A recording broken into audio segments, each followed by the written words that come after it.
When you imagine your dream job, what comes to mind? Maybe it's a certain amount of money that you'd like to make each day, each week, or each year, but I'd like to bet that the job you're imagining is doing something you enjoy. A job where you'd wake up each day not dreading going to work, and that by the end of that day, leave with a sense of accomplishment and pride in your work. Whenever I meet someone who isn't sure what their next step in their career is going to be, I always ask them the same thing. Have you ever considered a career in the collision industry?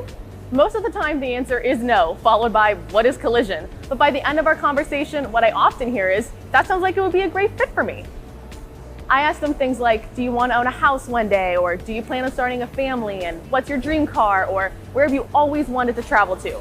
It's good to start thinking about these long-term goals early on and figuring out what you want out of life.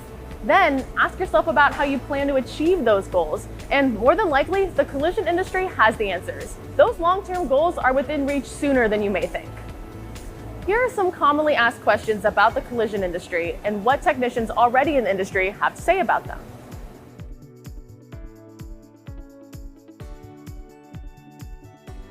First thing that happens is a car gets dropped off. We check over the car for any sort of damages, and then we go over the estimate, write it up for them, and then we send it over to our body shop, and we go over it with our body technicians, and then we send it over to the repair shop, gets repaired, and then it goes into detail, and then send the car back home, and customer's happy.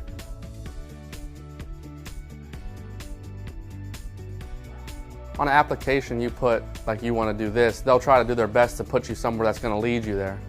Like, if you want to be a prepper, they're going to put you in like a, say like a detailer spot, then you slowly like shadow a painter and prepper and see what they're doing, then you can move up to that spot and just slowly progress through the whole industry.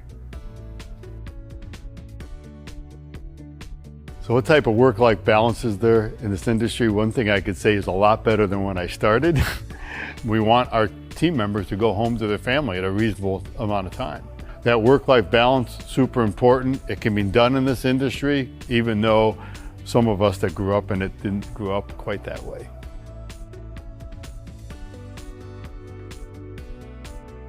The biggest thing I've always said at all my shops I've been to is definitely the people. The people is what make the job. You can be at the worst shop in the world, but if you're working with the right people, that's all that really matters. As long as you're going into work somewhat happy, and the people there really make it the biggest change.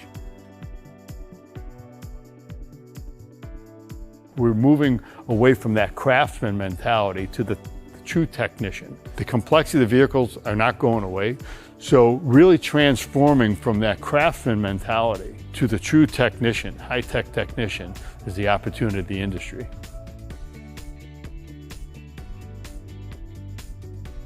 You definitely have to be open-minded and be able to take constructive criticism.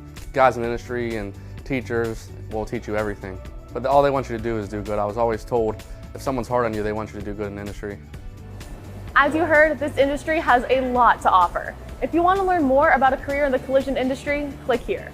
For more information and resources to help you on your career journey, check out collisioneducationfoundation.org.